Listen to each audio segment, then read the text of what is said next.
Hello friends and welcome to our channel Simplified Study. आज हम सभी बायोलॉजी का एक इम्पॉर्टेंट चैप्टर पढ़ेंगे और अगर ये प्रोसेस अर्थ पे नहीं होगी तो there will be no life on earth. So I think so by the images you have understood what is this process. This process is reproduction. In particular, we are going to study human reproduction, but for general introduction we have also taken some of the other topics that cover very less time. Now अब हम लोग सबसे पहले example लेते हैं plant का। एक plant दूसरा प्लांट प्रोड्यूस करता है, वो प्लांट ग्रो करता है और फिर से वो एक प्लांट प्रोड्यूस करता है। तो इस तरीके से प्लांट की जो जनरेशन है वो अर्थ पे कंटिन्यूड रहती है। अब हम लोग सिर्फ मल्टी सेलुलर पे ही क्यों रहें, हमारे पास तो बहुत सारी वैरायटीज़ हैं। तो चलिए एक वैरायटी पे चलते हैं। यूनिसेलुलर एग्जाम्पल्स भी हम देख लेते हैं। तो अमीबा एक यूनिसेलुलर ऑर्गेनिज्म है, वो सिर्फ एक सेल से बना होता है जो कुछ इस तरह दिखता है। इसकी शक्ल कुछ इस तरह होती है। ये एक अमीबा प्रोड्यूस करता है, वो फर्दर ग्रो करता है, फिर से एक अमीबा प्रोड्यूस करता है। तो इसीलिए अमीबा आज भी अर्थ में है। ह्यूमंस को देख लेते हैं। ह्यूमंस एक ह्यूमन प्रोड्यूस करता है, वो ग्रो करता है और फिर से एक ह्यूमन प्रोड्यूस करता है। तो इसी प्रोसेस से ह्यूमंस आज भी धरती पर राज कर रहे हैं, या कह सकते हैं वो अर्थ पर प्रेजेंट है। लास्टली हम लोग एग्जाम्पल देखेंगे फ़िश का। फ़िश एक फ़िश को प्रोड्यूस करती है और फिर वो फ़िश ग्रो करती है, फिर से एक फ़िश प्रोड्यूस करती है। तो ये प्रोसेस है रिप्रोडक्शन। तो आपने देखा कि what is reproduction. So reproduction is process of producing young ones of own kind who can repeat the process. तो reproduction is basically the process of producing young ones of own kind. आपने देखा कि humans ने humans produce किया, amoeba ने amoeba produce किया, plant ने plant produce किया। ऐसा तो नहीं है कि प्लांट ने ह्यूमन बना दिया या अमीबा ने ह्यूमन बना दिया। So this is just what I want to say. Reproduction is the process of producing young ones of own kind, जो अपने टर्न में इस प्रोसेस को रिपीट भी कर रहे हैं। देख रहे हैं अमीबा ने खुद इस प्रोसेस को रिपीट किया और इसी वजह से इसकी जनरेशन कंटिन्यूड है। सभी ने ये प्रोसेस रिपीट किया, इसीलिए उनकी जनरेशन अभी तक कंटिन्यूड है। So the process of producing young ones of own kind who can repeat the process in their own turn, this is known as just reproduction. तो अब हम लोग चलते हैं इसकी डेफिनीशन पे। डेफिनीशन का हमारे एजुकेशनल सिस्टम में बहुत ज़्यादा इंपॉर्टेंस होता है। तो चलिए इसकी डेफिनीशन भी देख लेते हैं। तो डेफिनीशन है the process of formation of new individuals by the sexual और asexual methods who can repeat the process in their own turn, that is termed as reproduction. तो अब ये दो मोड्स में डिवाइड हो सकता है। The first one is asexual and the second one is sexual. तो asexual reproduction in only that one parent is involve, एक ही पैरेंट खाली इन्वॉल्व होता है। There is no genetic variation और diseases get passed. Now the another mode is two parents are involve, genetic variation also occurs and no identical, only one. Means कोई भी जो child होता है वो अपने सिर्फ एक ही पेरेंट से, आप सभी केवल अपने पापा से या केवल अपनी मम्मी से ही नहीं मिलते होंगे, आप ऑलवेज अ मिक्स हैं। अगर आप शक्ल से नहीं मिक्स लगते हैं तो कोई बात नहीं, आपकी हैबिट्स और अदर चीज़ें मिक्स हैं, because you are a mix of both the parents, not only identical to exactly one. So ये जो जेनेटिक वेरिएशन होती है, यही वेरिएशन है। आप अपने पेरेंट्स से भी डिफ़र करते हैं, इनफैक्ट अपने ब्रदर्स और सिस्टर्स से भी डिफ़र करते हैं। पर जो अमीबा होता है उसके सारे ऑफस्प्रिंग मिलते हैं क्योंकि वो सेम जीन से प्रोड्यूस हुए हैं। Secondary sexual characteristics are the outwardly differentiating features exhibited by the two sexes, male and female. And they are examples, we can say they are beard in males, they are different body structures. By that I mean the hip region and the pelvic region of female is broad one, but a male has broad shoulders. So this is the secondary sexual characteristic. Another examples also I have written. तो चलिए अब हम सभी reproductive system के parts देख लेंगे। ये दो पार्ट्स में डिवाइडेड है, प्राइमरी एंड एसेसरी और secondary. Like your school life is divided into parts, the nursery, the junior and you can take other parts also.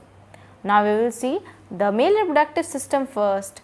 Now जो भी रिप्रोडक्टिव सिस्टम हम देखेंगे उसके पार्ट्स को देखेंगे एंड उनके फंक्शन को भी साथ ही साथ देखेंगे। तो टेस्टिस जो होता है उसका सिंगुलर होता है टेस्टिस, ये टेस्टिस प्लूरल है और ये सिंगुलर है। इसका फंक्शन है स्पर्म्स को प्रोड्यूस करना, ये स्पर्म्स को प्रोड्यूस करता है। अब देख लेते हैं स्पर्म डक्ट्स को।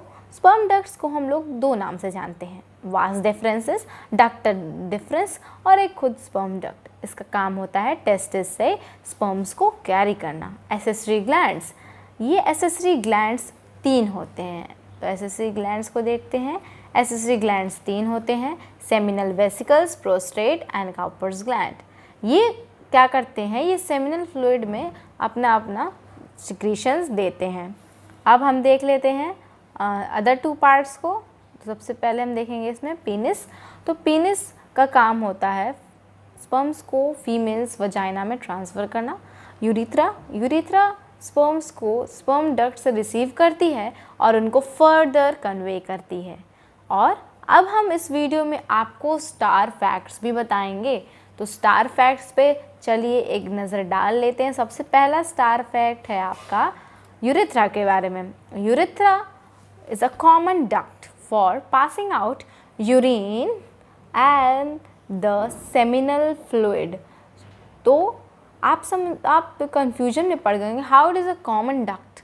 So that is why God has made or nature has made a system that only one fluid can pass through urethra at a time.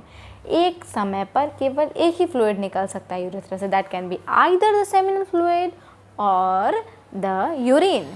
तो ऐसा होता है जब सेमिनल फ्लूइड निकलता है तो यूरेथ्रा जो है उसकी ओपनिंग पे, जो यूरिनरी ब्लैडर है उसकी ओपनिंग पे एक स्फिंक्टर मसल होती है, वो कॉन्ट्रैक्ट कर जाती है, जिसकी वजह से यूरिन एक्सपेल नहीं हो पाता eight the time of seminal fluid ejaculation.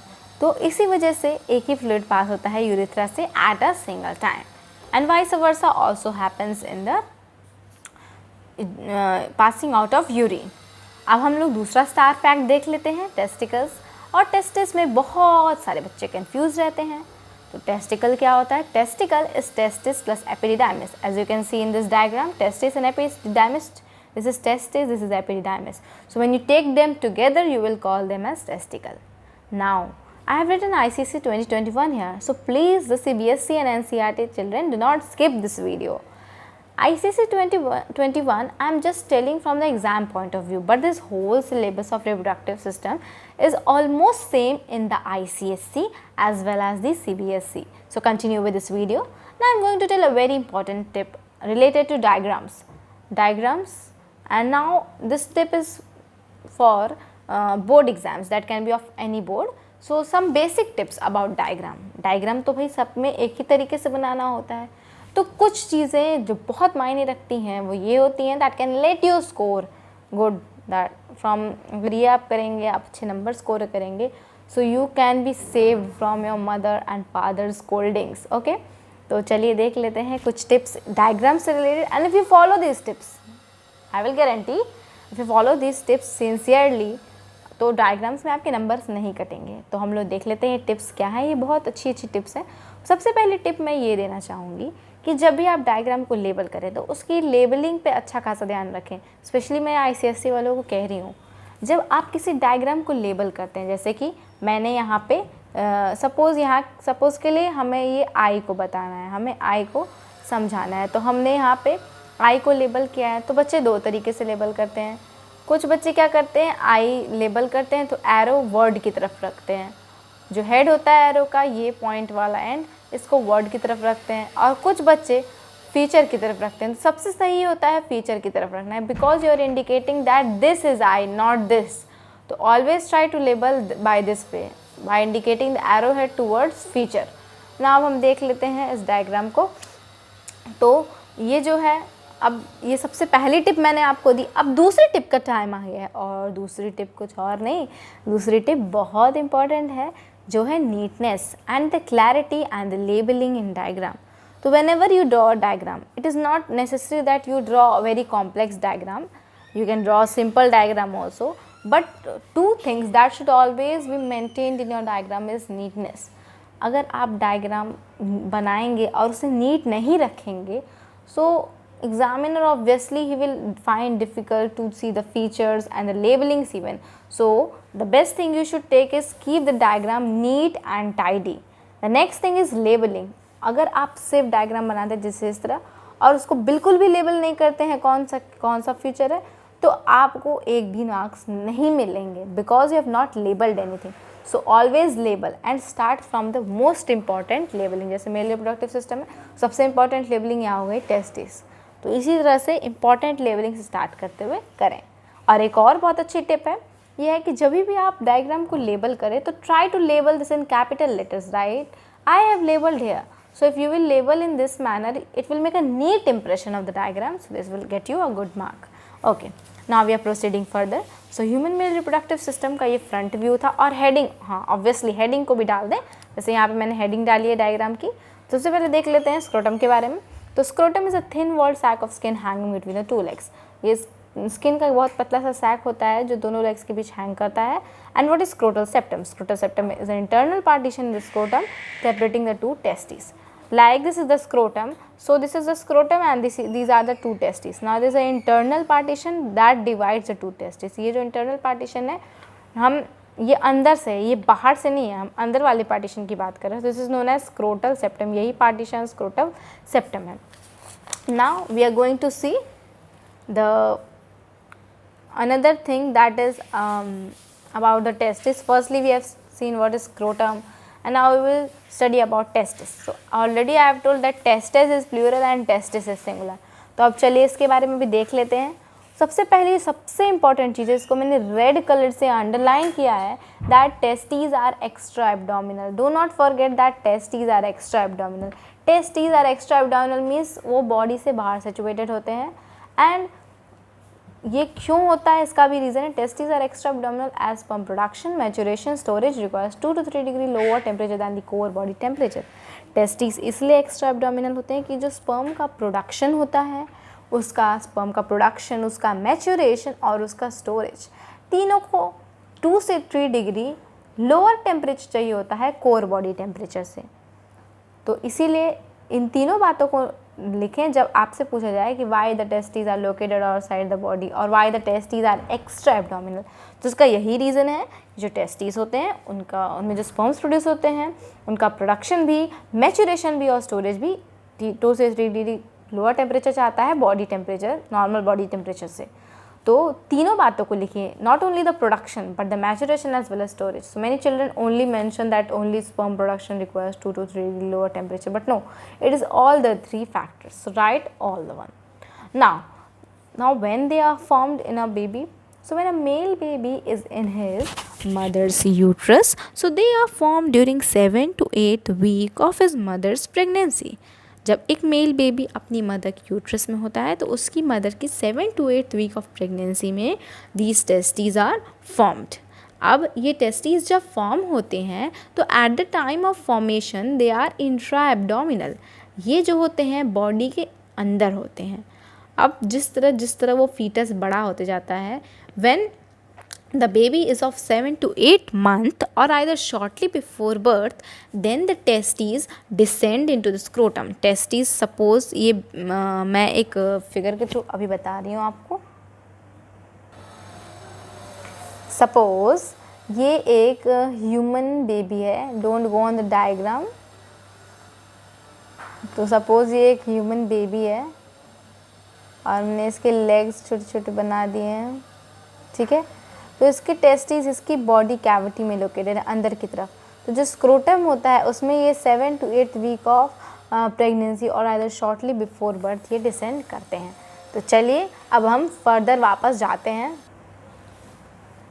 Now testis are internally partitioned into 200 to 250 lobules.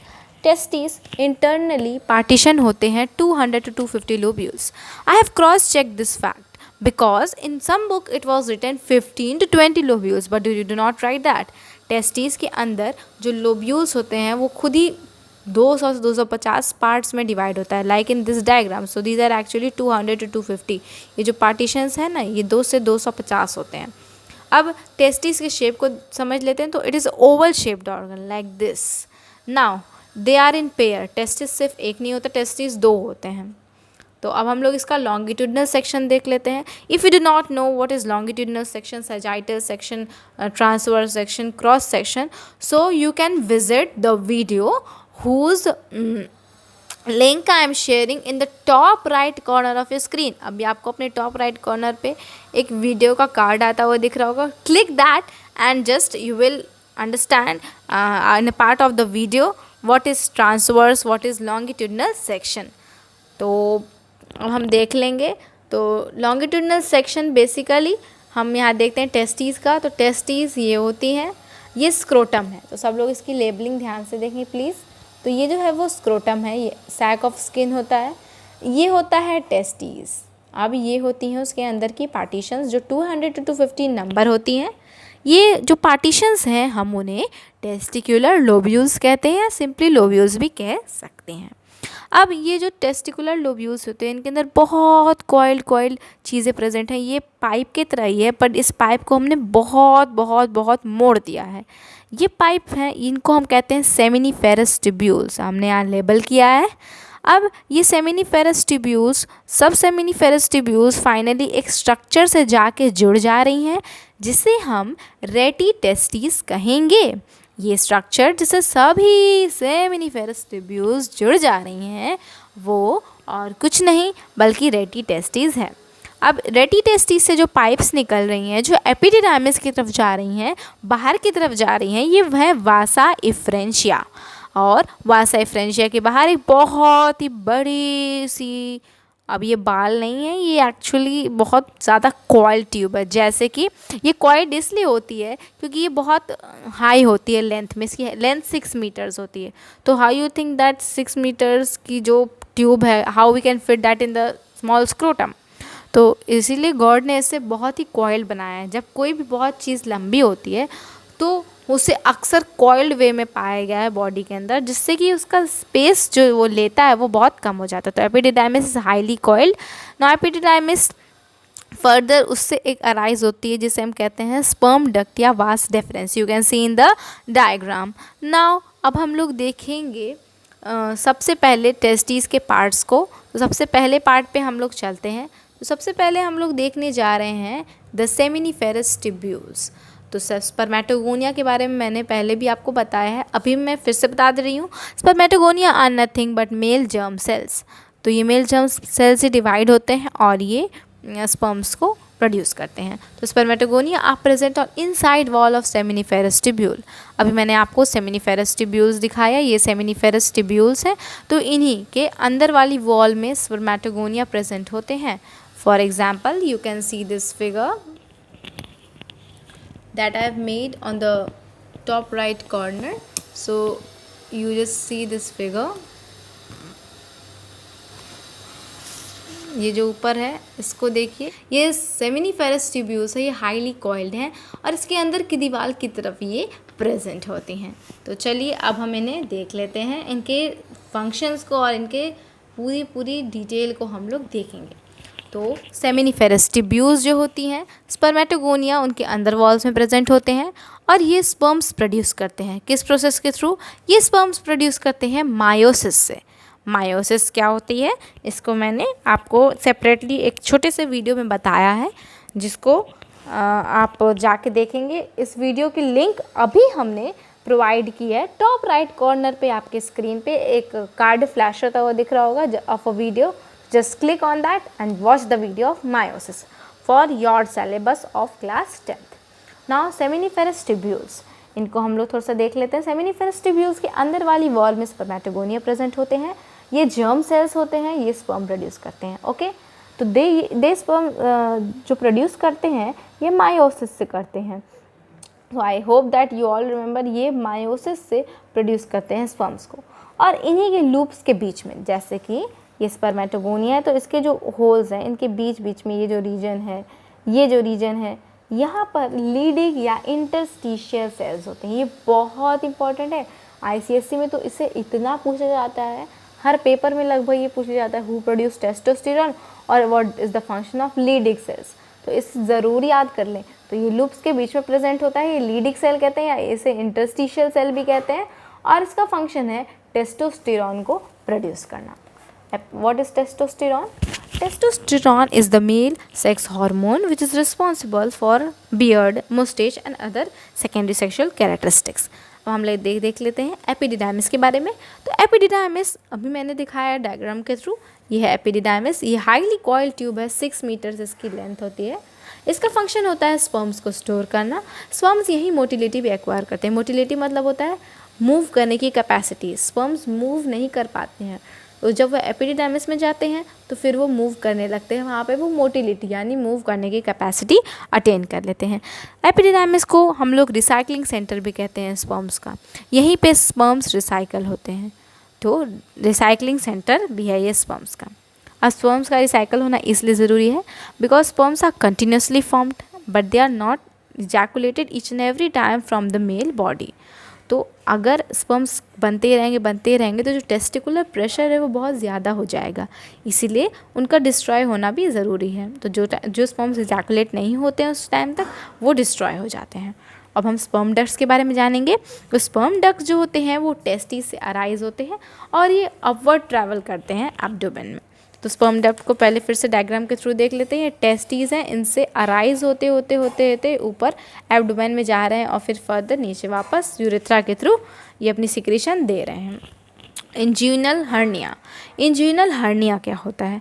इंज्यूनल hernia is the partial or improper closure of inguinal region by a connective tissue layer favors the entry of a loop of intestine in the inguinal region. This is called inguinal hernia.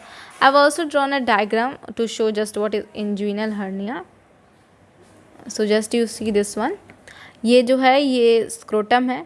तो जब testis scrotum में descend हो जाते हैं during the 7 to 8 month of pregnancy और other shortly before birth, तो उसके बाद धीरे धीरे ग्रेजुअली यहाँ पे एक कनेक्टिव टिश्यू की लेयर डेवलप होनी शुरू हो जाती है। तो ये जो कनेक्टिव टिश्यू की लेयर है, अगर ये अच्छे से डेवलप नहीं होती है या बिल्कुल भी ये नहीं डेवलप हो पाती है, तो इसकी वजह से जो इंटेस्टाइन इसके ऊपर होती है, बेसिकली लार्ज इंटेस्टाइन, वो स्क्रोटम के अंदर चली जाती है और इसी वजह से एक हर्निया डेवलप होती है जिसे हम इंग्विनल हर्निया कहते हैं। इसे कहते हैं हम इंग्विनल हर्निया। अब हम एक स्टार फैक्ट देखेंगे। तो स्टार फैक्ट का टाइम हो गया है, तो चलिए स्टार फैक्ट पे चलते हैं। तो स्टार फैक्ट है, urethra is also called median और यूरोजेनाइटल डक्ट। यूरोजेनाइटल डक्ट इसे मेल्स के केस में कहते हैं because it is common duct for passing out urine as well as seminal fluid. तो अब हम लोग हेल्पर्स पे चलते हैं। ये लोग होते हैं थोड़ी मोड़ी मदद कर देते हैं। तो ये होते हैं एसेसरी ग्लैंड्स, इसलिए हम सेकेंडरी भी इन्हें कहते हैं। तो ये होते हैं सेमिनल वेसिकल। सेमिनल वेसिकल सबसे ज़्यादा पार्ट कंट्रीब्यूट करते हैं सेमिनल फ्लूइड में।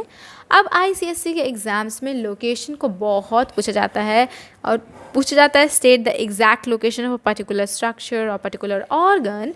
तो आप इन लोकेशंस को अच्छे से याद कर लें। और हमने सिंप्लीफाइड स्टडी के टीम ने सभी लोकेशन को एक ही जगह पे बताने की कोशिश की है, जिससे कि आपको 10 जगह दौड़ना ना पड़े। इन तीनों ग्लैंड्स की लोकेशन हमने एक जगह पर बताने की कोशिश की है। तो एसेसरी ग्लैंड्स के बारे में देखेंगे। सबसे पहले सेमिनल वेसिकल, ये मेजर पार्ट कंट्रीब्यूट करती है सेमिनल फ्लूइड में। इसकी लोकेशन है between posterior surface, that is back surface of urinary bladder and rectum. इसका एक सिक्रीशन प्रोड्यूस होता है जो स्पर्म्स को ट्रांसपोर्ट करने में एक मीडियम की तरह काम करता है। जैसे कि आपने पानी में चने डाले तो चने खुद तो किसी टब से गिर नहीं सकते, तो पानी उनको ट्रांसपोर्ट करने में एक मीडियम बन रहा है। सेम तरह से अब हम लोग देख लेते हैं कि इनके सिक्रीशंस क्या करते हैं। इनके सिक्रीशन स्पर्म्स को एक्टिव बनाते हैं। इससे पहले स्पर्म्स स्लगिश होते हैं। जैसे ही सेमिनल वेसिकल्स की सिक्रीशन इनमें ऐड अप हो जाती हैं, वो एक्टिव हो जाते हैं। Now we will see what is prostate gland. Prostate gland is located between seminal vesicles and Cowper gland near origin of urethra from the urinary bladder. तो चलिए इसमें भी देखेंगे डायग्राम के थ्रू। तो ये जो है वो डायग्राम है मेल रिप्रोडक्टिव सिस्टम का। तो जो सेमिनल वेसिकल्स हैं और काउपर्स ग्लैंड है, इनके बीच प्रोस्टेट ग्लैंड है और यहाँ पे यूरिनरी ब्लैडर है, इससे यूरेथ्रा ओरिजिनेट हो रहा है, इसी के बीच ये लोकेटेड हैं। तो अब हम वापस चलते हैं इन ग्लैंड्स पे। तो ये जो ग्लैंड्स होती हैं इनका लोकेशन मैंने बता दिया, ये बाइलोब्ड होता है। Bi means it has 2 lobed और 2 parts. Now it secretes an alkaline secretion. कोई भी चीज़, any of the thing which is present in the nature survives at a particular pH। किसी भी चीज़ को एक पर्टिकुलर pH चाहिए सर्वाइव करने के लिए। तो स्पर्म्स को एक एसिडिक pH पर रहना सर्वाइवेबल नहीं हो पाता, they can not survive in an acidic pH। तो इसीलिए प्रोस्टेट ग्लैंड एक एल्कलाइन सिक्रीशन सिक्रीट करती है जिसकी एसिडिटी नहीं होती है, वो एक एल्कलाइन सिक्रीशन होता है और वही लैक्टिक एसिड जो फीमेल्स के वजाइना में होता है और मेल के यूरेथ्रा में जो यूरिक एसिड प्रेजेंट होता है, यूरिन से जो यूरिक एसिड जो होता है वो ह्यूमंस के यूरिन में पाया जाता है। तो यूरिक एसिड और लैक्टिक एसिड जो फीमेल के वजाइना में होता है उसे न्यूट्रलाइज करने का काम प्रोस्टेट ग्लैंड की एल्कलाइन सिक्रीशंस करती हैं। तो ये जो एल्कलाइन सिक्रीशंस होती हैं स्पर्म्स को सर्वाइव करने में एक तरह से हेल्प करती हैं। तो अब हम लोग सबसे आखिरी ग्लैंड जो होती है उसको देख लेंगे, काउपर्स ग्लैंड को, जिसको हम लोग एक और नाम से जानते हैं जो है बल्बो यूरेथ्रल ग्लैंड। ये स्मॉल ओवॉइड बॉडीज़ हैं, ये पेयर्ड होती हैं, ये जो होती हैं एक लुब्रिकेटिंग सब्सटेंस सेक्रेट करती हैं और इनका लोकेशन है inferior to prostate gland and lateral to urethra. Now we will see the last structure here, that is penis और द मेल कॉपुलेटरी ऑर्गन। तो पीनिस जो है वो स्क्रोटम के फ्रंट में लोकेटेड होती है, इसका लोकेशन है। नाउ इट इज सिलिंड्रिकल, वो सिलिंड्रिकल इन शेप होती है and it is highly vascular organ. Now what is erection of penis? So under the influence of sexual stimulation, penis gets filled with blood and vascular spaces and blood sinuses get compressed. So the blood cannot drain out. This condition is known as erection of penis. Now, in this video, we have covered some things. So let me just review it in a very quick manner what we have covered so far. We have covered what is reproduction. We have covered different modes of reproduction. Now we have reached the reproductive system. We have also studied the functions of the reproductive system, that is the male reproductive system. Now in the next video we will go on the details of the female reproductive system. So do watch the video. Its link will be provided in the description of the video. This video description, just go and check on for the next video. Now if you like the content of the video, please press the like button and like this video. Your like means the support for this video. Now subscribe the channel Simplified Study. So when you subscribe, there appears a bell icon, so do not forget to hit the bell icon so that you can get the earliest notification of our videos that are both educational, informative in a simplified manner. So subscribe my channel Simplified Study. Thanks a lot.